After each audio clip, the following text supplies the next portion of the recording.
ہر قسم کے روحانی جسمانی مسائل اور وظائف کے لیے پیر اقبال قریشی چینل کو سبسکرائب کریں۔ تکبیر میں کلمے میں نمازوں میں اذاں میں، تکبیر میں کلمہ میں نمازوں میں اذاں میں، ہے نام الہی سے ملا نام محمد۔ کہتے تھے یہ آدم کہ مجھے خلد بری میں، کہتے تھے یہ آدم کہ مجھے خلد بری میں، لکھا ہوا طوبہ پہ ملا نام محمد۔ اس نام کی عظمت دل عشاق سے پوچھو، اس نام کی عظمت دل عشاق سے پوچھو، جہاں آ گئی تن میں جو لیا نام محمد صلی اللہ علیہ وسلم۔ طلع البدر علینا من ثنیات الوداع، وجب الشکر علینا ما دعا للہ داعی۔ آج الحمدللہ اہلیان سیالکوٹ ٹنڈیانی کی حی الفلاح اس اصلاحی گروپ کے زیر اہتمام ایبٹ آباد کے اندر یہاں مقصد میلاد مصطفیٰ صلی اللہ علیہ وسلم کے نام سے سیرت النبی صلی اللہ علیہ وسلم کا یہ عظیم الشان پروگرام ترتیب دیا گیا ہے، جس میں اس علاقہ کے بڑی معروف شخصیات جنہوں نے رات دن بڑی محنت کی، جن میں ہمارے جناب جان قریشی صاحب جو مریض بھی ہیں لیکن اس مرض کے باوجود، اپنی بیماری کے باوجود گردوں کے ڈائلسس کروا رہے ہیں، پھر بھی الحمدللہ دعوت قرآن و سنت کے لیے ہر وقت ہمتاً گوش مصروف رہتے ہیں۔ اور ان کے ساتھ پوری ٹیم ہے، جناب اشرف صاحب وہ بھی بڑی محنت کے ساتھ اس کام میں مشن پہ لگے ہوئے ہیں، اور ایڈوکیٹ جناب مشتاق قریشی صاحب، اور ان کے ساتھ امتیاز قریشی صاحب، راشد قریشی صاحب، اور ان کے ساتھ ڈاکٹر فیصل صاحب اور راشد صاحب اور یوسف صاحب، اور اسی طرح جو رشید قریشی صاحب ہیں، اور بہت بڑی ٹیم ہے آپ کی، اور آپ لوگ الحمدللہ جاگ چکے ہیں۔ علماء اکرام کی سرپرستی آپ کو حاصل ہے، علماء اکرام بڑی تعداد میں یہاں پر موجود ہیں، مولانا خورشید صاحب، مولانا شوکت صاحب، قاری نصیر صاحب، اور پھر اسی طرح جو ہے پٹن کے دیگر علماء اکرام، مفتی مجاہد قریشی صاحب، جناب لیاقت صاحب، جناب شیراز صاحب بھی یہاں بڑی تعداد میں۔ اب یہ نام جتنے لیتے جائیں گے نام ختم نہیں ہوں گے۔ آپ ماشاءاللہ اتنی تعداد میں دعوت قرآن و سنت میں کوشش میں کوشاں ہو چکے ہیں۔ یاد رکھیں، نوجوان اور بوڑھے جب دونوں کسی مشن کو مل کر تھام لیں تو پھر وہ مشن لازمی پایا تکمیل تک پہنچتا ہے۔ آپ ماشاءاللہ جس طرح مقصد میلاد مصطفیٰ کانفرنس پہلی کی بنیاد رکھی ہے، میں نے جناب مشتاق قریشی صاحب کو کہا تھا کہ یہ جو پہلی کانفرنس ہے سیالکوٹ کی، اس کا نام مقصد میلاد مصطفیٰ ہوگا، اس لیے کہ اس نام سے آپ جتنے بھی لوگ جو اس نام کو غلط استعمال کر رہے ہیں ان کو آپ راہ ہدایت پہ بھی لا سکتے ہیں، اور جو پراپگنڈا کرنے والے ہیں، جو یہ کہتے ہیں کہ دیوبند والے، تبلیغی جماعت والے میلاد کو نہیں مانتے، تو اس میں میلاد کا ذکر بھی ہے اور ساتھ مقصد بھی میلاد کا اس میں ذکر ہے کہ ہمارے نبی کا پہلے یاد رکھیں، ہم حضور علیہ الصلوۃ والسلام کی میلاد کو مانتے ہیں، ہم نہیں، دنیا پوری مانتی ہے۔ دنیا کا کوئی کافر بھی ایسا نہیں ہے جو میلاد مصطفیٰ صلی اللہ علیہ وسلم کا انکار کرنے والا ہو۔ یہ تو ایک پراپگنڈا ہے اور ایک جہالت کی انتہا ہے کہ جو بندہ حق بات سمجھانے کی کوشش کرے تو یہ کہہ دینا جی یہ میلاد کو نہیں مانتے۔ اب میلاد ہے کیا چیز؟ ہم اردو دان ہیں، پنجابی بولتے ہیں، پشتو بولتے ہیں، سندھی بولتے ہیں، بلوچی زبان بولتے ہیں، ہندکو بولتے ہیں، ہمیں کیا پتا میلاد کس زبان کا لفظ ہے؟ اردو کا تو نہیں ہے، بلوچی کا بھی نہیں ہے، سندھی کا بھی نہیں ہے، پشتو کا بھی نہیں ہے، یہ کس زبان کا لفظ ہے؟ تو آپ جب ڈکشنری کھولیں گے تو آپ کو پتا چلے گا کہ یہ عربی زبان کا لفظ ہے، اور عربی زبان جب میلاد بولا جاتا ہے تو میلاد کا مطلب ہوتا ہے پیدائش۔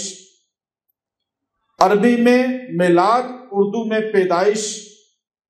اب آپ دیکھیے حضور علیہ الصلوۃ والسلام کی پیدائش ہوئی، دنیا پوری مانتی ہے۔ ایڈورڈ گبن نے ہسٹری آف اسلام کے اندر لکھ دیا، کرشن لال نے اپنی کتاب کے اندر لکھ دیا، اور گرو نانک نے اپنی کتابوں میں بھی لکھا۔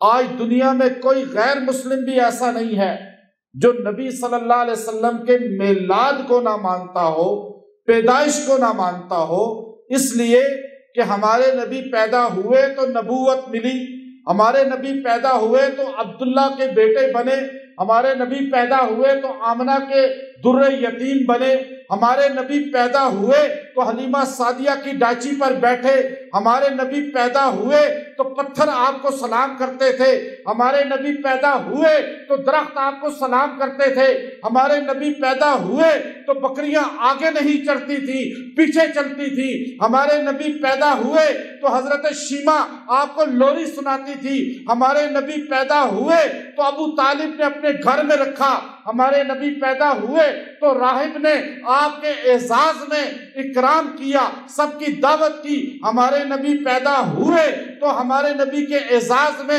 وہ درخت جھک گیا، وہ درخت پھیل گیا، اس نے سایہ کر دیا جو آج بھی اردن کے اندر موجود ہے۔ ہمارے نبی پیدا ہوئے تو ہمارے نبی پہ غار حرا میں قرآن اترا، ہمارے نبی پیدا ہوئے تو جبرائیل آئے، ہمارے نبی پیدا ہوئے تو آپ کو نبوت ملی، ہمارے نبی پیدا ہوئے تو آپ کو صادق امین کہا جاتا تھا، آپ پیدا ہوئے تو آپ کا نکاح ہوا، آپ پیدا ہوئے تو آپ پر قرآن اترا، آپ پیدا ہوئے تو آپ کو معراج ہوا، آپ پیدا ہوئے تو آپ کو ہجرت ہوئی، آپ پیدا ہوئے تو آپ نے مدینہ یثرب کو بنا دیا، آپ پیدا ہوئے تو مدینے کی مٹی کو شفا بنا دیا، ہمارے نبی عرش مالا پر گئے، اللہ کا دیدار کیا، 27 غزوات کیے، صحابہ کو زمین پر رضی اللہ تعالی عنہ بنا دیا، پتھروں کی عبادت کرنے والے، بتوں کی عبادت کرنے والے، درختوں کو سجدے کرنے والے، قبروں کو سجدہ کرنے والے، اللہ کو چھوڑ کر زمین پر حاجت روا مخلوق کو سمجھنے والے، ان ساروں کو آپ پیدا ہوئے تو آپ نے اللہ کی توحید پر لا کر رضی اللہ تعالی عنہ بنا دیا۔ آپ پیدا ہوئے تو یہ سب کچھ ہوا نا، پیدا ہوئے تو ہوا۔ اگر آپ کہیں جی میلاد کو نہیں مانتے تو پھر تو ساری زندگی یہ نبوت ہی گئی۔ میں دنیا میں الحمدللہ جاتا ہوں، 35-40 ملکوں میں جا چکا ہوں، صرف پاکستان کے دیہاتوں میں یہ بیماری ہے، باقی کہیں نہیں ہے کہ یہ میلاد کو نہیں مانتا۔ یہ لفظ کبھی کہیں نہیں سنا ہم نے۔ یہاں مخالف کو بس یہ کہہ کے اپنی بات کو منوایا جاتا ہے، ہمارا عقیدہ ہے نبی پیدا ہوئے تو نبوت ملی، یہ تو کافر بھی کہتا ہے۔ اب بات میلاد کو سب مانتے ہیں، میلاد کو سارے مانتے ہیں، میلاد کا انکار کوئی نہیں کر سکتا، لیکن ہم یہ کہتے ہیں مقصد میلاد کو مانو۔ مقصد میلاد کیا ہے؟ بخاری شریف اٹھا کر دیکھیے، سیاہ ستہ کی دیگر کتب اٹھا کر دیکھیے، آپ تواریخ کی کتب اٹھا کر دیکھیے، بخاری سے لے کر مسلم، ترمذی، ابن ماجہ، سنن نسائی، ابو داود، ان ساری کتب سے ہوتے ہوتے جمع الفوائد پر چلے جائیں، مستدرک حکم پہ چلے جائیں، امام بہقی کی کتب اٹھا کر دیکھیے، آپ پوری دنیا کے اندر جائیں، کوئی بھی کتاب حدیث کی اٹھا کر دیکھیے، اور قاضی عیاض نے شفا کے اندر خاص طور پہ اس بات کو نقل فرمایا کہ حضور علیہ الصلوۃ والسلام کا ایک میلاد ہے اور ایک مقصد میلاد ہے۔ ایک میلاد ہوتا ہے، ایک مقصد میلاد ہوتا ہے۔ میلاد تو ہندو بھی مانتا ہے، میلاد تو عیسائی بھی مانتا ہے، میلاد تو آج وہ بھی مانتا ہے جو فلسطینیوں پر حملہ کر رہا ہے کہ حضور پیدا ہوئے، حضور کی ولادت ہوئی، اس لیے کہ حضور کی پیدائش کو، حضور کے میلاد کا اس کائنات میں منکر ہی کوئی نہیں، لیکن مقصد میلاد کو بہت بڑے نہیں مانتے۔ آج دنیا میں 7 ارب لوگ ہیں، 7 ارب انسان ہیں، وہ سارے میلاد کو مانتے ہیں۔ مانتے ہیں نہیں مانتے؟ برتھ ڈے کو مانتے ہیں نہیں مانتے؟ حضور علیہ السلام پیدائش کے دن کو مانتے ہیں نہیں مانتے؟ یہ میں عام باتیں کر رہا ہوں جو آپ کو سمجھ بھی آ سکتی ہیں اور آگے انشاءاللہ اوروں کو بھی سمجھ آ جائیں گی۔ جو دل کو بغض سے، کینہ سے، حسد سے پاک کر کے سوچے گا، انشاءاللہ یہ میری باتیں اسے سمجھ آ جائیں گی۔ لیکن ہر درمی ہوگی تو ابو جہل کو رسول اللہ کی بات بھی سمجھ نہیں آتی تھی، تو اس کا تو کوئی علاج نہیں ہے۔ 7 ارب لوگ ہیں دنیا میں، اور رشیا کی پوری ریاستوں میں پوچھیں جا کر کیا محمد صلی اللہ علیہ وسلم پیدائش ہوئی، ولادت ہوئی، میلاد ہوا؟ وہ کہیں گے ہوا۔ امریکہ والوں سے پوچھیں، وہ کہیں گے ہوا۔ یورپ والوں سے پوچھیں، وہ کہیں گے ہوا۔ انڈونیشیا ملائیشیا والوں سے پوچھیں، وہ کہیں گے ہوا۔ پاک و ہند کے سارے ان ملکوں سے پوچھیں، وہ کہیں گے پیدائش ہوئی، میلاد ہوا۔ اب چائنا والوں سے پوچھیں، چاہے وہ کمیونسٹ ہیں اور دوسرے چاہے عیسائی ہیں، وہ یہودی ہیں، وہ جو ہے ہندو ہیں، وہ سکھ ہیں، کسی بھی پارسی مذہب کے ہیں، کسی بھی مذہب مسلک سے تعلق رکھتے ہیں، 7 ارب انسان کہیں گے نبی کریم محمد عربی صلی اللہ علیہ وسلم کی پیدائش میلاد ہوا۔ پھر منکر ہی کوئی نہیں، بات ختم ہو گئی۔ اگلی بات آپ پوچھئے امریکہ والوں سے، ہمارے نبی محمد صلی اللہ علیہ وسلم کا میلاد کا مقصد کیا تھا؟ آپ یورپ والے سے پوچھئے، وہ میلاد کو مانتے ہیں، مقصد میلاد کو نہیں مانتے۔ امریکہ والے میلاد رسول کو مانتے ہیں، مقصد میلاد کو نہیں مانتے۔ نصرانی مقصد میلاد کو نہیں مانتے۔ جس دن عیسائیوں نے مقصد میلاد مان لیا وہ کلمہ پڑھنے والے ہو جائیں گے، جس دن یہودیوں نے مقصد میلاد مان لیا وہ کلمہ پڑھنے والے ہو جائیں گے، جس دن ہندوؤں نے مقصد میلاد مان لیا وہ کلمہ پڑھنے والے ہو جائیں گے۔ اس لیے کہ ابو جہل بھی میلاد کو مانتا تھا، مقصد میلاد کو نہیں مانتا تھا۔ ابو لہب بھی میلاد کو مانتا تھا، مقصد میلاد کو نہیں مانتا تھا۔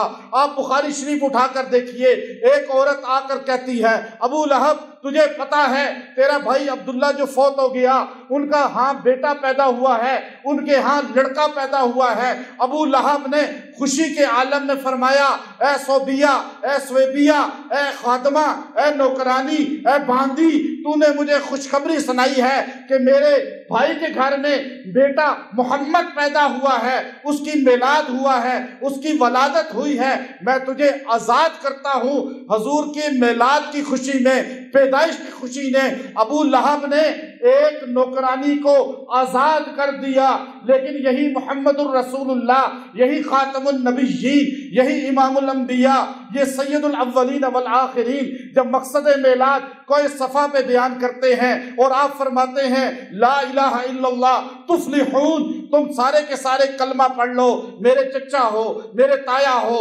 میرے کزنز ہو، میرے خاندان کے لوگ ہو، آل قریش ہو، آل ہاشم ہو اور آل ہو ہمارے، تم سارے کے سارے کلمہ پڑھ لو، میرے پیدائش کا مقصد یہ ہے، میری ولادت کا مقصد یہ ہے، میری میلاد کا مقصد مقصد یہ ہے اللہ کی عبادت ہو، اللہ کے علاوہ کسی کو سجدہ نہ کیا جائے، کسی کو رکوع نہ کیا جائے، کسی کو حاجت روا نہ سمجھا جائے، کسی کو مشکل کشا نہ سمجھا جائے۔ اللہ کے علاوہ کوئی علام الغیوب نہیں، کوئی ستار العیوب نہیں، کوئی غفار الذنوب نہیں، کوئی ہر جگہ موجود نہیں، کوئی بگڑی بنانے والا نہیں۔ جب آپ نے کہا یہ بت کچھ نہیں کرتے، یہ جتنے بت ہیں محتاج ہیں، یہ جتنی مخلوق ہے محتاج ہے، میری میلاد کا مقصد یہ ہے اللہ کی توحید کو مان لو۔ سب سے پہلے نبی کریم صلی اللہ علیہ وسلم کو پتھر مارنے والا، وہی میلاد کا خوشی منانے والا ابو لہب تھا، جس نے حضور کی میلاد کی خوشی میں نوکرانی آزاد کر دی، لیکن جب مقصد میلاد آیا تو پتھر مارنے شروع کر دیے، کیونکہ مقصد میلاد مشکل ہے، ذکر میلاد آسان ہے۔ اچھا، اب آپ ایک سوال اور کریں گے آپ سے، چلو آپ ذکر میلاد تو کیا کریں نا، برتھ ڈے کا ذکر تو کر لیا کریں، کیا آپ کو خوشی نہیں ہے ہمارے نبی پیدا ہوئے؟ یہ سوال آپ سے کرتے ہیں نا لوگ، تو آپ ذکر میلاد ہی کر لیں، پھر بھی بڑی بات ہے۔ دیکھو عیسائی بھی کرتے ذکر عیسیٰ، برتھ ڈے نہیں مناتے، 25 دسمبر کو برتھ ڈے ہوتا ہے، کرسمس ہوتی ہے۔ عیسیٰ علیہ السلام کا جب عیسائی برتھ ڈے منا سکتے ہیں، ہندو اپنے جو ہے کرشن جی کا منا سکتے ہیں، سکھ اپنے گرو جی کا منا سکتے ہیں، یہودی اپنے منا سکتے ہیں، ہر مذہب والے اپنوں بڑوں کا برتھ ڈے مناتے ہیں، تو ہم مسلمان ہیں، ہم سید الانبیاء، امام الانبیاء، خاتم المرسلین محمد کریم صلی اللہ علیہ وسلم کا برتھ ڈے منائیں، یہ زیادہ حق ہے۔ اب یہ شیطان ایک جھانسا دیتا ہے، ہم کہتے ہیں ہم ذکر میلاد زیادہ نہیں کرتے۔ ذکر میلاد کیا ہے؟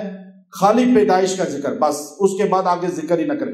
ہم حضور کے ذکر میلاد کے ساتھ حضور علیہ الصلوۃ والسلام کی فکر میلاد، مقصد میلاد، آپ کی پوری حیات کا ذکر کرتے ہیں، پوری حیات کا۔ کیوں؟ عیسائیوں کے پاس عیسیٰ علیہ السلام کی ذکر میلاد کے علاوہ حیات طیبہ ہے ہی نہیں، وہ محروم لوگ ہیں۔ آپ اناجیل اٹھا کر دیکھیے، میں نے 5 انجیلیں پڑھی ہیں اللہ کے فضل سے، مجھے شوق ہے مطالعے کا۔ میں نے لوکا کی، مکوکس کی، برنباس کی، متا کی، اور پھر یوحنا کی۔ سب سے بہترین برنباس کی تھی، لیکن ایک ایک انجیل کو پورا پڑھ کے دیکھا، اس میں عیسیٰ علیہ السلام کی زندگی حیات طیبہ ہے ہی نہیں۔ ہمیں کیسے زندگی گزارنی چاہیے؟ آپ کسی عیسائی سے پوچھیں، بتاؤ شادی کیسے کریں عیسیٰ علیہ السلام کی زندگی سے، بتاؤ، بتا سکتا ہے؟ آپ سارے بتائیں، کیوں نہیں بتا سکتا کہ عیسیٰ علیہ السلام نے شادی نہیں کی؟ آپ کہیں بتاؤ عیسائیوں، آج دنیا میں سب سے بڑی تعداد عیسائیوں کی ہے مذہب میں اگر دیکھا جائے، آپ عیسائیوں سے کہیں کہ بتاؤ عیسیٰ علیہ السلام نے بچے کیسے پالے، بتا سکتا ہے؟ آپ کہیں عیسیٰ علیہ السلام نے بیویوں کے ساتھ سلوک کیسے کیا، عیسیٰ علیہ السلام نے سسرالیوں سے سلوک کیسے کیا، عیسیٰ علیہ السلام نے باپ کی تعظیم کیسے کی، عیسیٰ علیہ السلام نے بہنوں کے ساتھ سلوک کیسے کیا، عیسیٰ علیہ السلام نے بھائیوں کے ساتھ سلوک کیسے کیا، عیسیٰ علیہ السلام نے بیٹیوں کی شادی کیسے کی، عیسیٰ علیہ السلام نے جج بن کے کیسے دکھایا، عیسیٰ علیہ السلام نے جرنیل بن کے کیسے دکھایا۔ عیسیٰ علیہ السلام کی زندگی عیسائیوں کے پاس نہیں ہے، عیسیٰ علیہ السلام کی حیات طیبہ عیسائیوں کے پاس نہیں ہے۔ آج عیسائی پوری دنیا میں الٹے لٹک جائیں، آج میں بڑے دعوے سے کہتا ہوں، نہ جج کا نظام بتا سکتے ہیں، نہ عدالت کا نظام بتا سکتے ہیں، نہ تھانے کچہری کا نظام بتا سکتے ہیں، نہ شادی بیاہ کا نظام بتا سکتے ہیں، نہ حکومت نظام چلانے کا وہ بتا سکتے ہیں۔ کیوں کہ ان کے پاس ایک برتھ ڈے ہے، ایک برتھ ڈے ہے، ایک کرسمس ہے، اس کے علاوہ ان کے نبی کی کوئی تعلیم ان کے پاس نہیں۔ آپ اسی طرح ہندوؤں کے پاس چلے جائیں، ان سے کہیں تمہارے بڑے نے شادی کیسے کی، اولاد کو کیسے پالا، سسرالیوں کے ساتھ سلوک کیسے کیا، جج کیسے بنا، حکومت کیسے چلائی، وہ نہیں بتا سکتا۔ آپ یہودیوں کے پاس چلے جائیں وہ نہیں بتا سکتا، آپ سکھوں کے پاس چلے جائیں وہ نہیں بتا سکتا، آپ کمیونسٹوں کے پاس چلے جائیں وہ کچھ نہیں بتا سکتے۔ ہم مسلمان ہیں، ہم اس نبی کے ماننے والے ہیں جنہوں نے ہمیں محروم نہیں بنایا، ہمیں علمی طور پہ یتیم نہیں بنایا۔ ہم اس نبی کے ماننے والے ہیں جس نے ہمیں ایک ایک زندگی گزارنے کا طور طریقہ بتایا ہے، یہاں تک کہ ہمارے نبی نے استنجے کا طریقہ بھی ہمیں بتا دیا۔ ہم جو کہتے ہیں نا، دیوبند کے ہمارے اکابر، ہمارے اسلاف جو کہتے تھے کہ ذکر خالی میلاد نہیں بلکہ ذکر مقصد میلاد بھی ساتھ ہونا چاہیے۔ کیوں؟ ہم اس لیے خالی میلاد کو ذکر نہیں کرتے کہ عیسائیوں کے پاس تو میلاد عیسیٰ کے علاوہ ہے ہی کوئی نہیں۔ ہمارے پاس خالی نبی کا میلاد نہیں بلکہ نبی کی کل حیات ہے، نبی کی کل زندگی ہے۔ ہم وہ محروم ہے جو کہتا ہے خالی میلاد کا ذکر کرو۔ کیا آپ کے پاس طائف کی تبلیغ نہیں ہے؟ کیا آپ کے پاس نبی صلی اللہ علیہ وسلم کے بازار اوقاز میں گشت کرنے کا تبلیغ کا نظام نہیں ہے؟ کیا ہمارے نبی کا بیت اللہ کے اندر جا کے تبلیغ و واعظ کرنے کا انداز نہیں ہے؟ کیا ہمارے نبی کا بیت اللہ سے عرش بالا پہ جانے کا معراج کا نظام نہیں ہے؟ کیا ہمارے نبی کا غار ثور میں رہ کر کس طرح عبادت کرنی ہے، کس طرح دشمن سے نجات پانی ہے، وہ سارا نظام دیا؟ ہمارے نبی نے ہجرت کر کے بتایا، ہمارے نبی نے جو ہے جرنیل بن کر بتایا۔ آپ دیکھیے یہاں تک کہ حضور علیہ الصلوۃ والسلام نے خلوت کی زندگی بھی ہمیں بتا دی، جلوت کی زندگی بھی ہمیں بتا دی۔ ہمارے پاس نبی کی کل زندگی حیات ہے، اور مسلمان آج کہہ رہے جی خالی میلاد، ان کی نقل کر کے جن کے پاس حیات ہے ہی نہیں اپنے نبی کی۔ ہمارے نبی کی حیات طیبہ ہمارے پاس محفوظ ہے، اتنی محفوظ ہے کہ ہمارے نبی صلی اللہ علیہ وسلم نے یوں فرمایا، جو 2 بچیوں کی تربیت کرے گا اور ان کو دین سکھائے گا، کہاتین فی الجنہ، وہ جنت میں اس طرح میرے ساتھ ہوگا۔ یوں اشارہ کیا، وہ اشارہ بھی حدیث میں محفوظ ہے۔ ہمارے نبی نے قرآن کی آیت پڑھی، ان اللہ یامرکم ان تؤدوا الامانات الی اہلھا، یوں اشارہ کیا، آپ نے انگلیاں یہ بند کر کے، صحابہ نے وہ اشارہ بھی محفوظ کر لیا۔ جس نبی کے اشاروں کو بھی امت نے محفوظ کیا ہو، جس نبی کے چلنے کے انداز کو محفوظ کیا ہو، جس نبی کے بیٹھنے کے انداز کو محفوظ کیا ہو، جس نبی کے مسکرانے کے انداز کو محفوظ کیا ہو، جس نبی کے بولنے کے انداز کو محفوظ کیا ہو، جس نبی کے گھوڑے پہ سوار ہونے کے انداز کو محفوظ کیا ہو، مصلی پہ بیٹھنے کے انداز کو محفوظ کیا ہو، آپ کا بولنے کے انداز بھی محفوظ ہو گیا، آپ کے چلنے کا انداز بھی محفوظ ہو گیا، آپ کی ایک ایک بات کو اللہ نے محفوظ کر دیا۔ آپ سر جھکا کر بولتے تھے، حدیث بن جاتی تھی، سر اٹھا کر بولتے تھے، قرآن بن جاتا تھا۔ اور اس نبی کی حیات ہمارے پاس پوری ہے۔ ہم کہیں گے نہیں۔ اب دیکھیے نا، آپ ان لوگوں پہ ہمیں افسوس ہوتا ہے، نماز نہیں پڑھتے، درود شریف نہیں پڑھیں گے، زندگی سنت کے مطابق بنانے کی کوشش نہیں کریں گے، سال میں ایک دن مختص کر کے بس جلوس نکال کے کہیں گے ہم نے حضور کا ذکر بلند کر دیا۔ یہ ذکر بلند نہیں ہے۔ اگر یوں ذکر بلند ہونا ہوتا، قرآن کہتا ہے وَرَفَعْنَا لَكَ ذِكْرَكَ، قرآن نے کہا کہ ہم نے آپ کا ذکر بلند کیا، اللہ نے کہا نا۔ اب آپ یا میں کوئی بھی نبی صلی اللہ علیہ وسلم پہ درود نہ بھی پڑھے، ان کا ذکر بلند ہے۔ ہم ان کا ذکر نہ بھی کریں، شان بیان نہ بھی کریں، ان کا ذکر بلند ہے۔ لیکن نبی کا ذکر بلند کیسے ہوتا ہے، یہ ابو بکر صدیق نے ہمیں بتایا، عمر فاروق نے ہمیں بتایا، کل صحابہ نے ہمیں بتایا۔ اگر خالی ذکر بلند کرنا ہوتا تو 40-50 صحابہ مکے میں بیٹھ کے کہتے نعرہ تکبیر، اور یوں نعرے لگا لگا کر کہتے حضور کا ذکر ہم نے بلند کر دیا بس، یا جلوس مکے کی گلیوں میں نکال لیتے، تو آج میں اور آپ مسلمان ہوتے؟ آج ہم تک اسلام پہنچنا؟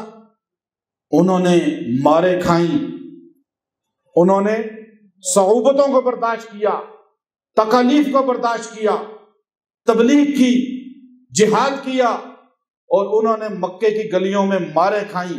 ابو فقیہ کی ہڈیاں توڑی گئیں، الزنیرہ کی آنکھیں نکالی گئیں، خباب ابن عرد کو انگاروں پہ لٹایا گیا، حضرت سمیہ کو زندہ حالت میں 2 لخت کیا گیا، اور آل یاسر کو تشدد کیا گیا، حضرت بلال کو گھسیٹا گیا، صحابہ کو تشدد کیا گیا، مارا گیا، اور اتنا ظلم ہوا۔ حیات الصحابہ اٹھا کر دیکھیے، مولانا یوسف رحمت اللہ علیہ نے واقعہ لکھا کہ نبی صلی اللہ علیہ وسلم جب بازار عکاظ میں گئے، آپ نے وہاں جا کر تبلیغ کرنی شروع کی۔ آپ کے ساتھ ایک آدمی تھا جو آپ کا نوکر تھا، آپ کا غلام تھا، زید بن حارثہ اس کا نام تھا۔ اس کے علاوہ مکہ کی سرزمین پر آپ کا کوئی معاون نہیں تھا، آپ کا کوئی ساتھ دینے والا نہیں تھا۔ آپ ایک جگہ پہنچے، آپ نے جا کر یہ تبلیغ والے جو گشت کرتے ہیں، یہ حیات الصحابہ میں مولانا یوسف رحمت اللہ علیہ نے یہ واقعہ لکھ کر بتایا، یہ ہمارے نبی کی سنت ہے، ایک ایک بندے کے پاس جانا۔ حی الفلاح گروپ جو ہے، اب یہ کام شروع کیا ہے آپ جو ہے سیالکوٹ کے اندر ایک ایک بندے کے پاس جا رہے ہیں۔ واٹس ایپ کا دور ہے، سوشل میڈیا کا دور ہے، آپ ایک ایک بندے کو میسج بھی کر سکتے ہیں، کال بھی کر سکتے ہیں، یہ نبی کی سنت ہے۔ حضور علیہ الصلوۃ والسلام نے اس خیمے کے پاس جا کر کہا کہ اس خیمے میں سردار میں نے سنا ہے جو عربوں کا بڑا سردار ہے، وہ یہاں آ کر ٹھہرا ہے، میں اس کا نام جاننا چاہتا ہوں۔ تو اس نے کہا اس کا نام بیجرہ ہے، کہا وہ فراس کا بیٹا ہے، کہاں بیجرہ بن فراس القشیری ہے۔ آپ نے فرمایا میں اس کو ملنا چاہتا ہوں۔ انہوں نے کہا خادموں نے کیا آپ کو کوئی مدد کی ضرورت ہے، آپ کچھ ہیلپ لینا چاہتے ہیں؟ آپ نے کہا نہیں، میں اس سے مل کر کچھ خاص بات کرنا چاہتا ہوں۔ انہوں نے کہا آپ یہاں بیٹھیے، جب وہ آئے گا ہم آپ کی ملاقات کرا دیں گے۔ نبی صلی اللہ علیہ وسلم وہاں بیٹھ گئے۔ وہ آدمی جو ہے کافی دیر کے بعد آیا۔ آپ سوچئے وہ 2 جہاں کا نبی جس کا انتظار اللہ عرش پہ کرتا ہے، وہ 2 جہاں کا نبی جس کا انتظار بیت المقدس میں 1.25 لاکھ نبی کرتے ہیں، وہ 2 جہاں کا نبی جس کا خادم بن کے جبرائیل آتا ہے، لیکن اس دین کے لیے جس کے لیے آپ سارے جمع ہو چکے ہیں، آپ ساروں نے عہد کر لیا ہے، نیت کر لی ہے، اسی دین کے لیے 2 جہاں کا سردار، نبیوں کا امام، اللہ کا محبوب، سارے نبیوں کا، سارے اولین آخرین کا سردار، وہ جا کے بیٹھتا ہے، انتظار کرتا ہے۔ ان کی شان میں کمی نہیں آتی، ان کی عظمت میں کمی نہیں آتی، بلکہ بتاتے ہیں کہ دین کے لیے اپنی شان و شوکت داؤ پہ لگا دو، دین کے لیے اپنے عہدوں کو داؤ پہ لگا دو، دین کو پیچھے نہ چھوڑنا، دین پہ آنچ نہ آنے دینا۔ 2 جہاں کے نبی بیٹھے بیٹھے تھک جاتے ہیں، آخر میں وہ متکبر آتا ہے اور گھوڑے سے اترتا ہے، اور جب اندر داخل ہوتا ہے تو بڑے غرور و تکبر کے ساتھ وہ اپنے نوکروں سے کہتا ہے تم نے کس کو بٹھایا ہے؟ وہ کہنے لگے آل ہاشم ہے، آل قریش ہے۔ اس نے کہا بلاؤ ان کو۔ جب نبی کریم علیہ السلام کو اس کے قریب لایا گیا تو وہ پوچھنے لگا تمہیں کوئی تعاون کی ضرورت ہے، کوئی پیسے کی ضرورت ہے، کوئی فنڈ کی ضرورت ہے؟ آپ نے فرمایا نہیں، میں تم سے پیسے نہیں چاہتا، میں فنڈ نہیں چاہتا، میں تعاون نہیں چاہتا، بل ایک تعاون کر دو، میں تمہیں کچھ بات کہنا چاہتا ہوں، کچھ دعوت دینا چاہتا ہوں، کچھ تمہاری فکر کر کے تمہاری اصلاح اور تمہارے جو ہے بڑائی کے لیے کچھ بات کرنا چاہتا ہوں۔ اس نے کہا آپ بات کریں۔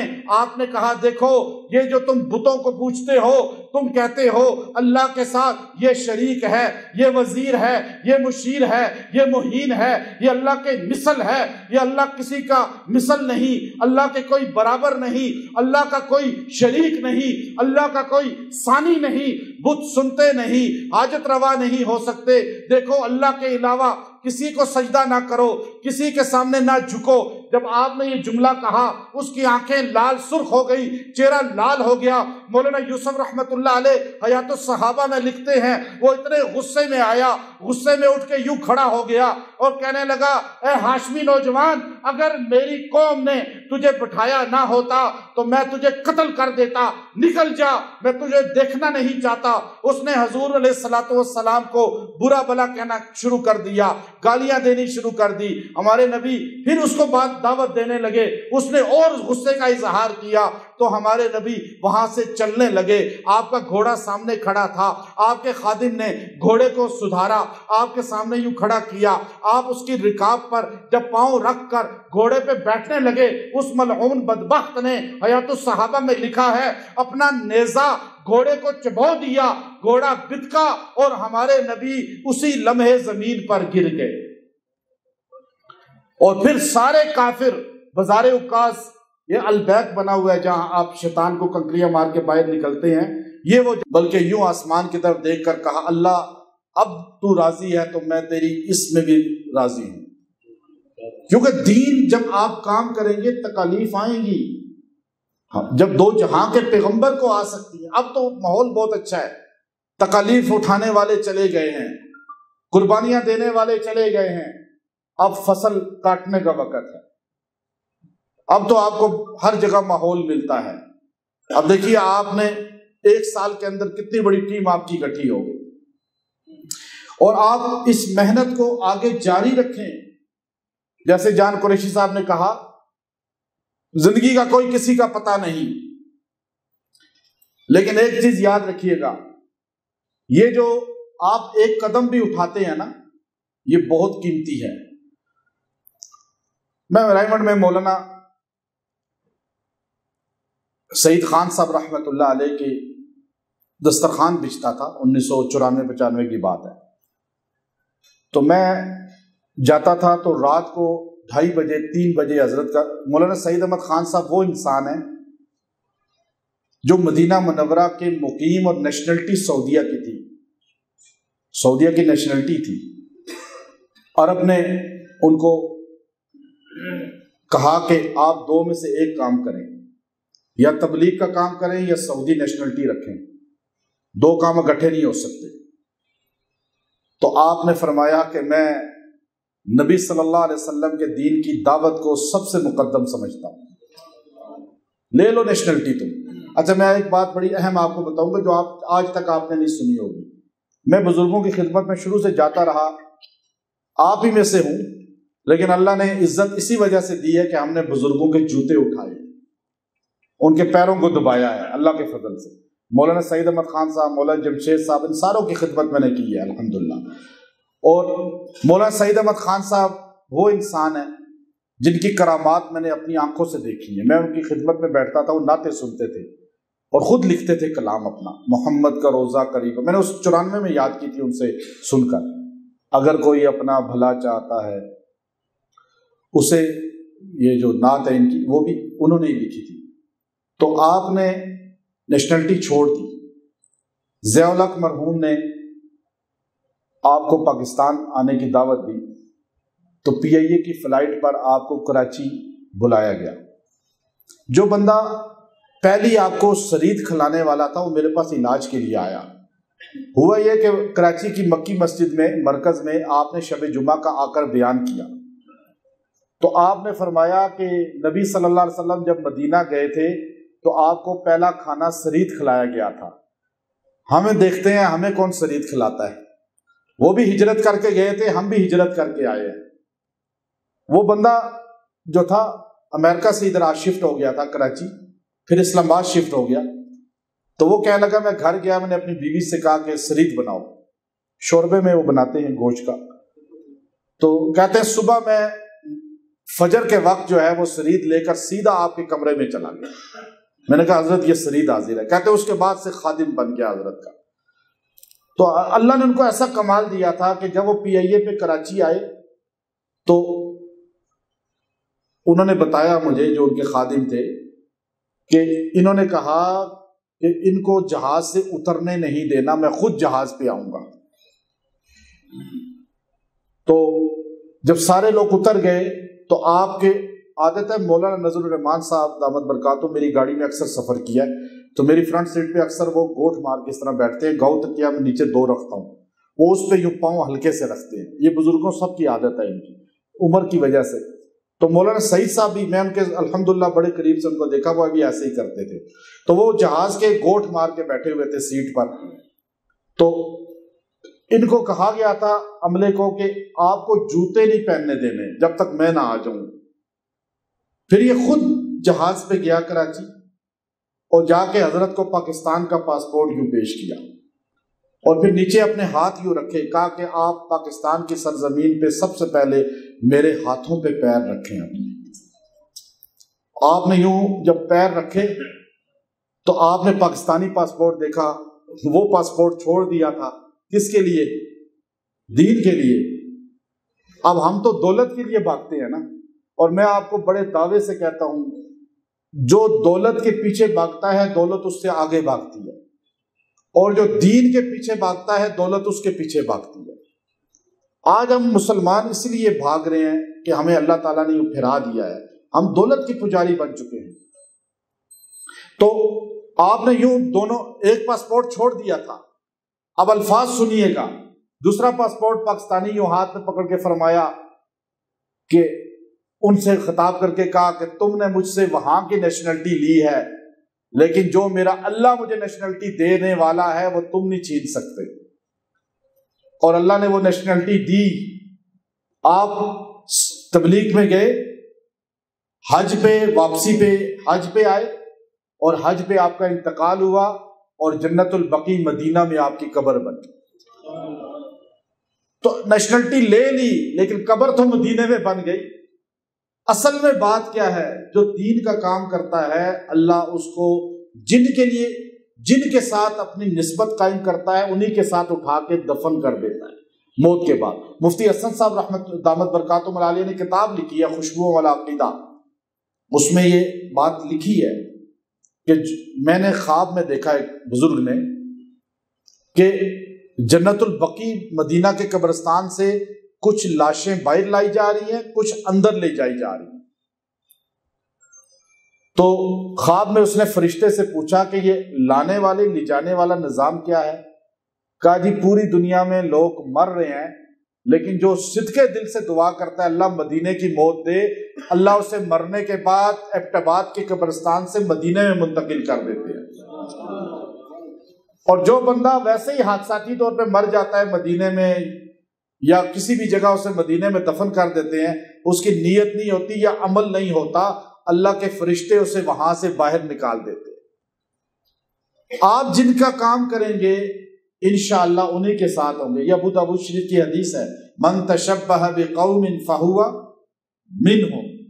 تو حی الفلاح گروپ سیالکوٹ کا، یہ ہمارے جتنے احباب جو متحرک ہیں، اور ماشاءاللہ یہ رشید قریشی صاحب ہیں، بینک میں جاب کرتے تھے، جناب مشتاق قریشی صاحب ہیں، ایڈوکیٹ ہیں، جان قریشی صاحب ہیں، اور جتنے بھی لوگ ہیں، آپ سارے جو ہے بہت زیادہ مبارکباد کے مستحق ہیں۔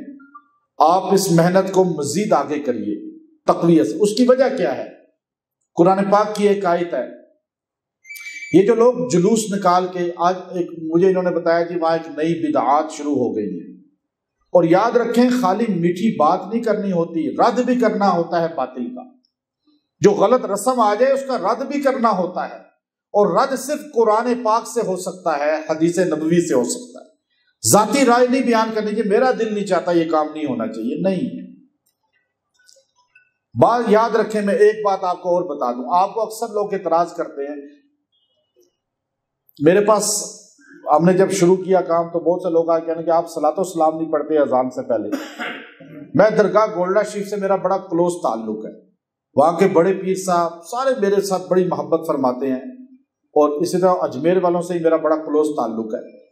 گولڈا شریف کی درگاہ میں آپ چلے جائیں، اذان سے پہلے صلاۃ و سلام نہیں ہوتا، اذان سے پہلے صلاۃ و سلام نہیں ہوتا۔ گولڈا شریف والے آپ سارے مانتے ہیں نا گولڈا شریف کو؟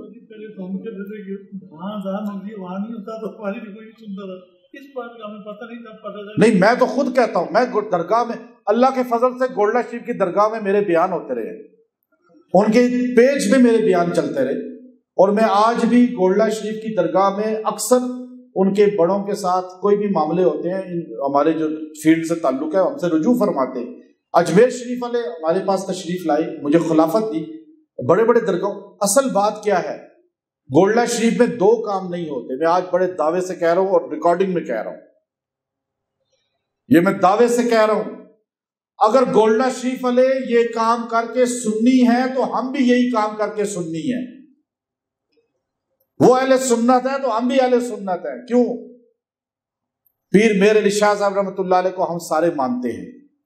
گولڈا شریف والوں نے قرآن و سنت سے نکل کر یہ دو کاموں کو غلط رستے سے اختیار نہیں کیا.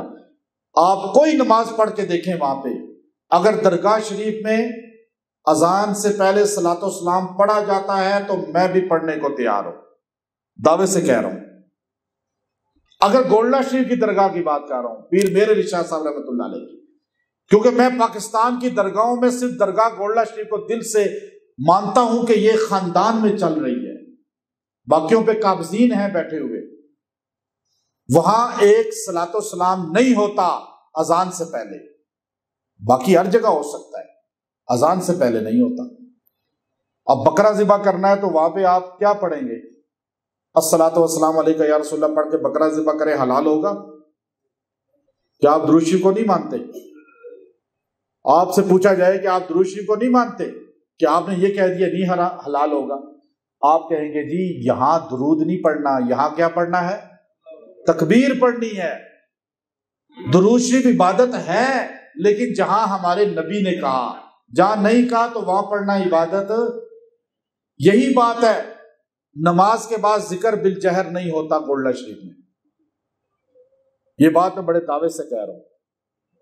میں تو عربوں کے اندر کی باتیں بھی جانتا ہوں، وہ بھی میں الحمدللہ وہ بھی ہمارے پاس دلائل مضبوط ہیں. آپ کوئی باطل آپ سے سوال کرے، اللہ کا فضل ہے میرے پاس لے آئیں، میرے پاس بٹھا دیں، صرف 20 منٹ میرے ساتھ بیٹھ جائے، وہ انشاءاللہ العزیز علماء دیوبند کا خادم بن جائے گا. کیونکہ ہم دیوبند کے صحیح خدماء میں سے ہیں. ہم نے علماء دیوبند کی صحیح زیارت بھی کی ہے اور ان سے پڑھا بھی ہے.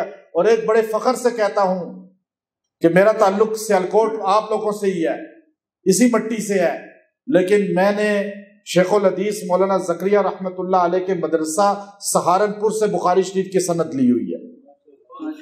اور دیوبند آپ تو نسبت والے ہیں نا، میں نے ڈائریکٹ دیوبند سے بخاری شریف کی سند لی ہے، میں نے پڑھا ہے، اور دارالعلوم دیوبند کی میرے پاس سند ہے. مولانا ابوالقاسم صاحب جو ابھی محتمی میں وہاں کے. اصل بات کیا ہے کہ یہ صرف جھوٹ ہے. جتنے باطل ہیں نا مسالک، جتنے باطل لوگ ہیں وہ جھوٹے پروپیگنڈے کرتے ہیں. ہم چٹان پر کھڑے ہیں، ہمارے اکابر چٹان پر ہمیں چھوڑ کر گئے ہیں. ہم اس مشن پر ہیں، اس نظریے پر ہیں کہ ہمیں آج تک ذرا برابر بھی اس چیز کا شک بھی نہیں ہوا کہ ہم غلط رستے پر ہیں، کیونکہ ہمیں کوئی غلطی نظر ہی نہیں آئی. اللہ کا فضل ہے. ہم نے یہ نہیں ہے کہ میں اپنی بات کرتا ہوں، میں نے چوائس کے ذریعے دیوبندیت اختیار کی ہے. مجھے کسی نے اٹھا کے زبردستی ہم تو سارے وہی تھے نا، آپ جو ہیں پہلے تھے وہی تھے نا، ہم تو بائی برتھ نہیں ہے دیوبندی. جیسے ایک بندہ نیا مسلمان ہوتا ہے نا، اس میں اور بائی برتھ مسلمان میں فرق ہوتا ہے نہیں ہوتا؟ کیوں مشتاق صاحب؟ ہوتا ہے نا. اچھا آپ جو لوگ بیٹھے ہوئے ہیں نا، آج بائی برتھ دیوبندی نہیں ہے. اچھا ہر پڑھا لکھا بندہ دیوبندی ہے، ہر جاہل وہ ہے. آپ ڈی ایچ اے میں چلے جائیں. کیوں مفتی شمس الرحمان صاحب، یہ حاجی جہانگیر صاحب بھی ماشاءاللہ دنیا میں گھومتے ہیں، بزنس کرتے ہیں. آپ ڈی ایچ اے میں چلے جائیں، آپ عسکری میں چلے جائیں، آپ بیریا ٹاؤن میں چلے جائیں، آپ یہاں کی اچھی سوسائٹیوں میں چلے جائیں، آپ کو مساجد میں دیوبند کے ہی نظر آئیں گے یا نہیں؟ آئیں گے یا نہیں آئیں گے؟ مجھے ڈی سی اسلام آباد صاحب ایک دن کہنے لگے، ہم بیٹھے ہوئے تھے، اللہ کا فضل ہے اندر کی بات کوئی نہ کوئی ان کی نکل ہی جاتی ہے. کہنے لگے جی جہاں پر یہ دیوبند والوں کی مسجد، ان کو نہیں، وہ ان کا کوئی مسلک نہیں ہوتا. جسے یاد رکھیے گا، یہ جو ہوتے ہیں نا، یہ ایک سیاستدانوں کا کوئی مسلک نہیں ہوتا، دوسرا ہمارے اداروں کا کوئی مسلک نہیں ہوتا. لیکن ان کے منہ سے نکل گیا کہ جس سوسائٹی میں دیوبند والوں کی مسجد ہو نا، اس محلے کا ریٹ گھروں کا زیادہ ہوتا ہے. میں نے کہا وہ کیسے؟ کہا وہ دوسرے جو ہے نا وہ اسپیکر کھول کے آدھی رات کو شروع ہو جاتے ہیں، تو اس لیے لوگ پھر وہاں گھر نہیں لیتے. یہ جو پیسے والے لوگ ہیں، تو پیسے والے کہتے ہیں جی یہ تو شور کرتے ہیں. اب دیکھیں نا، دین آپ کسی کو کیوں دور کر رہے ہیں دین سے؟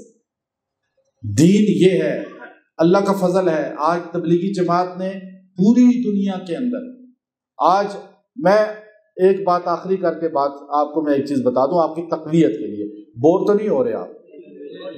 یہ باتیں کچھ میں آپ سے اس لیے خاص کر رہا ہوں کہ ہم یہ فارسی میں کہتے ہیں من تو شدم تو من شدی، من تن شدم تو جا شدی، طاقس نہ گویت باد ازی من دیگرم تو دیگری، ہم روح اور جسم ایک ہے۔ مجھے خوشی ہے کہ میں آج آپ کے سامنے بات کر رہا ہوں، اور ہم ایک خون ہیں، ایک علاقہ ہے، اور میری بڑی خواہش تھی کہ اس علاقے میں دین کا کام اللہ ہم سے لے، لیکن آپ لوگوں نے جو شروع کیا ہے، اور میں آپ کا انشاءاللہ ہر جگہ، ہر میدان میں جہاں آپ کو ضرورت ہوگی، جان کی، مال کی، ہر چیز کے لیے حاضر رہوں گا، اور آپ جب کہیں گے ہر پروگرام، ہر جگہ چھوڑ کر سب سے پہلے انشاءاللہ آپ کے لیے حاضر ہوں گے۔ یاد رکھیں، آپ سارے صحت والے لوگوں کے لیے میں کہہ رہا ہوں، جان قریشی صاحب سے آپ سبق سیکھ لیں، یہ اللہ کے نزدیک اس بیماری میں بھی کس طرح دیوانہ وار جو ہے قرآن و سنت کی تبلیغ کا کام کر رہے ہیں، تو قیامت کے دن وہ لوگ جو صحت والے ہیں وہ اللہ کے ہاں پکڑ میں آ جائیں گے، جب ایسے لوگ اللہ کے سامنے پیش ہوں گے جو اپنی بیماری کو چھوڑ کر اور دین کے لیے فکر مندی کا اظہار کر رہے ہیں۔ ہمیں عزت ملی ہے، صحت ملی ہے، پیسہ ملا ہے، اولاد ملی ہے، جو نام ملا ہے دین کی وجہ سے ملا ہے، اور یہ ہے بھی دین کے لیے۔ آج سارے کہتے ہیں نا کہ غلامی رسول میں موت بھی قبول ہے، تو آپ غلامی رسول میں چند قدم اٹھایا کریں۔ جو میں ایک بات آخری کر دوں، یہ جو لوگ گاؤں میں اکثر میں نے سنا، مجھے بھی بتایا کہ وہ کوئی جلوس نکال رہا ہے، کوئی یہ کر رہا ہے، یہ بدعات۔